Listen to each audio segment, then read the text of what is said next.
Here at the Abbey, members of the British royal family have been arriving after members of the foreign royal families have already taken their place. And there's Harry, the Duke of Sussex, was arriving with a group that includes Mike Tyndall and Zara, and Duke of York and his two daughters and their husbands.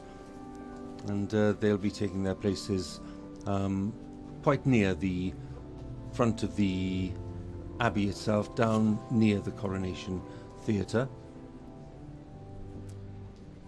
Prince Harry was here without his wife Meghan and two children, his son Archie celebrating his birthday today over in California.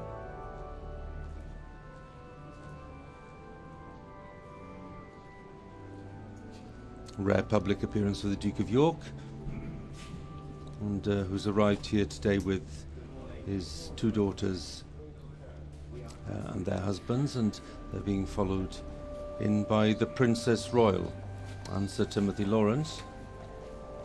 Princess Royal, who will be part of the procession returning,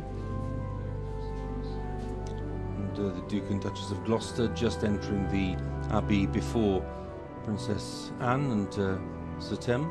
And there we have the Duke of Edinburgh and the Duchess of Edinburgh, that's Edward and Sophie, with their children, James, Earl of Wessex, and the Lady Louise Mountbatten Windsor.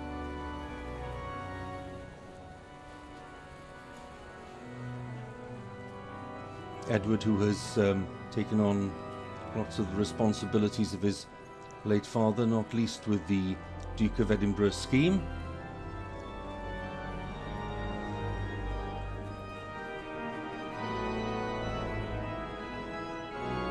Duke and Duchess of Gloucester,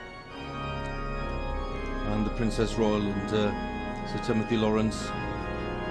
As they enter the Abbey, let's join the procession outside.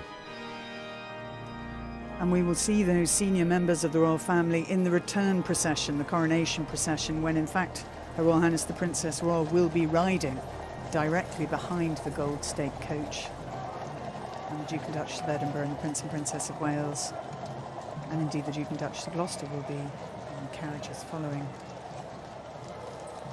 the King and Queen.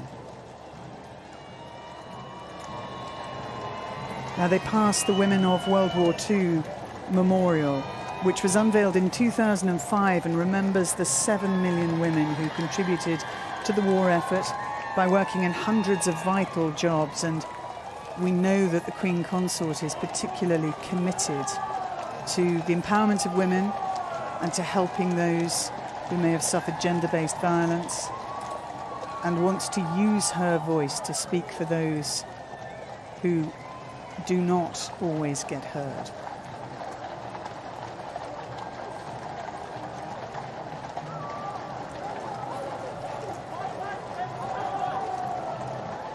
And the coach is about to pass the cenotaph, where in November the King laid a wreath of remembrance. And the word cenotaph comes from the Greek for empty tomb. And the monument as we see it now was unveiled by King George V, the great-grandfather of the King, on Armistice Day in 1920.